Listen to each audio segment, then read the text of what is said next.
I've been investing for over 40 years and made multiple millions in the process.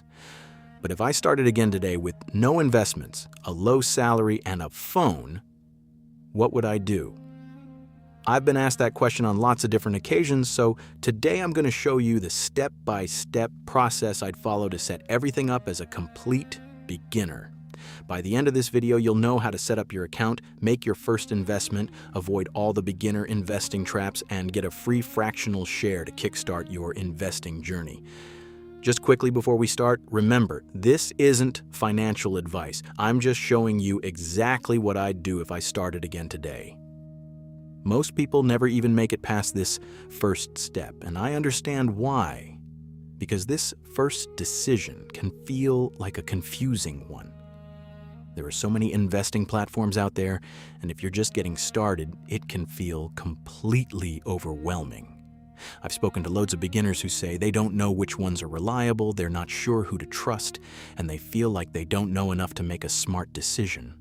So what are the things you need to look out for? Well, if I was starting again from scratch, these are the key things I'd have on my checklist. First, I want to be covered by financial protection schemes. If it's not protected, I'm not interested. This means if the platform goes bust, you'll be protected up to a certain limit. Then I look at the fees, because even small charges can add up over time. Next, I'll make sure it offers the right account types, especially tax-advantaged accounts, along with a good range of stocks, ETFs, and funds to choose from.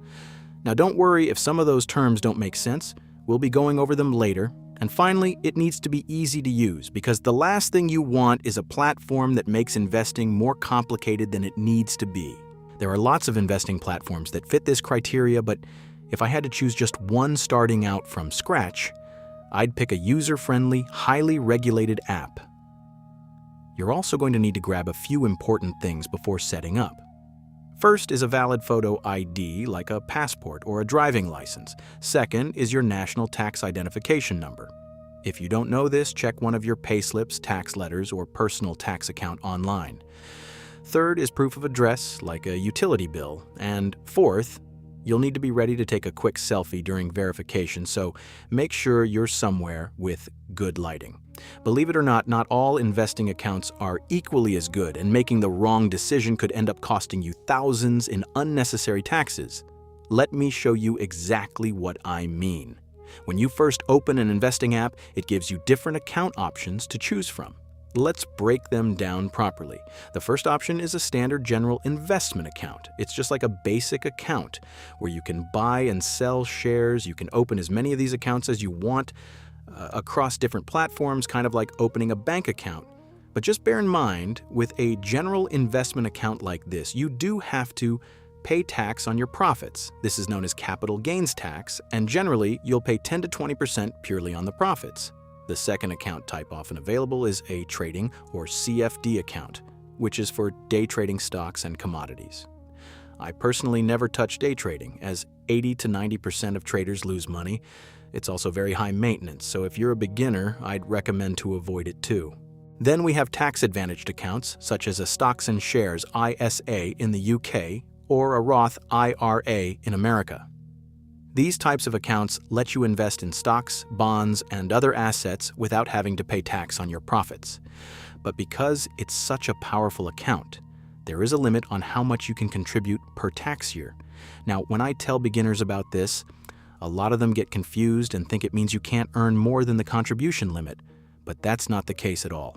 People also assume you can only have that maximum amount in total inside the account, which is also wrong.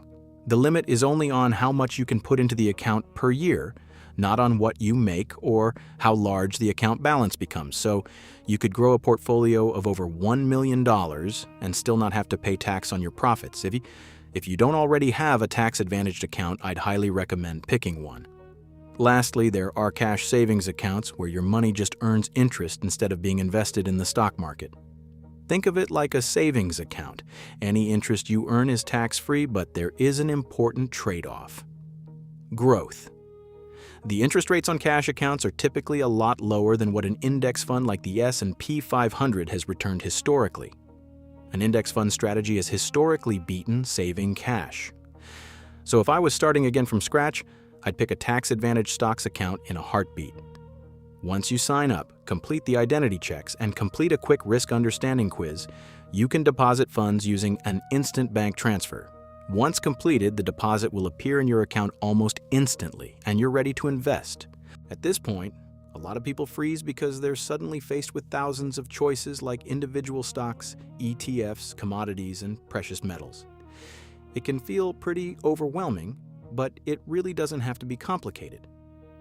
Instead of trying to outsmart the market, I'd suggest you copy a simple strategy that's great for beginners. It's designed to grow steadily, survive recessions, and keep you invested for decades without stress. It's called a three-fund portfolio, and it's the favorite method among a group called the Bogleheads, a community inspired by John Bogle, the founder of Vanguard. Because it's so simple, with low fees and a focus on diversification, it's perfect for the average investor who wants growth without the hassle of constantly managing their investments. So what's actually in a three-fund portfolio? Surprise! Surprise! It consists of three funds. Think of a fund like a big basket filled with lots of different companies, and buying the basket gives you some ownership of all of them. The first fund in a three-fund portfolio is normally a U.S. stock index fund, which consists of lots of U.S.-based companies like Apple and Amazon. A good example is an S&P 500 accumulation fund. Accumulation just means dividends are reinvested automatically, and when you buy a share, you're actually investing into America's top 500 companies all at the same time. The second fund is an international stock index fund, which is similar to the US-based one, but instead covers companies outside the US, like big businesses in Europe, Japan, and Canada. The final fund is a bond fund, which helps provide stability, as bonds are generally less volatile than stocks and can help smooth out the ups and downs of the market. It's like lending money to a government that promises to pay you back with interest. So the question is, how do you split your money between the three funds? Well, that all depends on your age and risk tolerance. An older investor who wants to protect their wealth might go for a split of 35% US stocks, 25% international stocks, and 40% bonds. A middle-aged investor might choose 45% US stocks, 30% international stocks, and 25% bonds. A young, moderate-risk investor might opt for 55% US stocks, 35% international stocks, and 10% bonds. And a young, aggressive investor might do 60% US stocks, 40% international stocks, and 0 bonds. Notice how this mostly depends on your age. That's because younger people have longer to stay invested if there's a market crash. Historically, with this kind of portfolio, you have time to wait these out, and then you come out stronger than before. However, if you're forced to sell for retirement during a crash, you could end up making a loss. That's why, in my opinion, it's actually riskier not to take calculated risks while you're young. Now let's talk about actually buying some stocks. This is an exciting but somewhat daunting moment for a lot of people. I remember the first time I made an investment. I was so happy and excited about the potential of becoming a part owner in some of the biggest companies in the world, but at the same time, I was pretty scared of getting it wrong and losing my money. If you want to buy individual stocks like Tesla, Amazon, or Costco, treat individual stocks as a bit of fun. I'd recommend only doing it with a small amount of your portfolio, as they're far more risky. When you go to buy a stock, you'll see a few different order types: market order, limit order, stop order, and stop limit order. Let's break them down. A market order is by far the simplest. You're basically saying, buy this now at whatever the current price is, and which means the order gets filled instantly, though you don't control the exact price. A limit order lets you set the maximum price you're willing to pay, and the trade will only go through if the stock is under that price.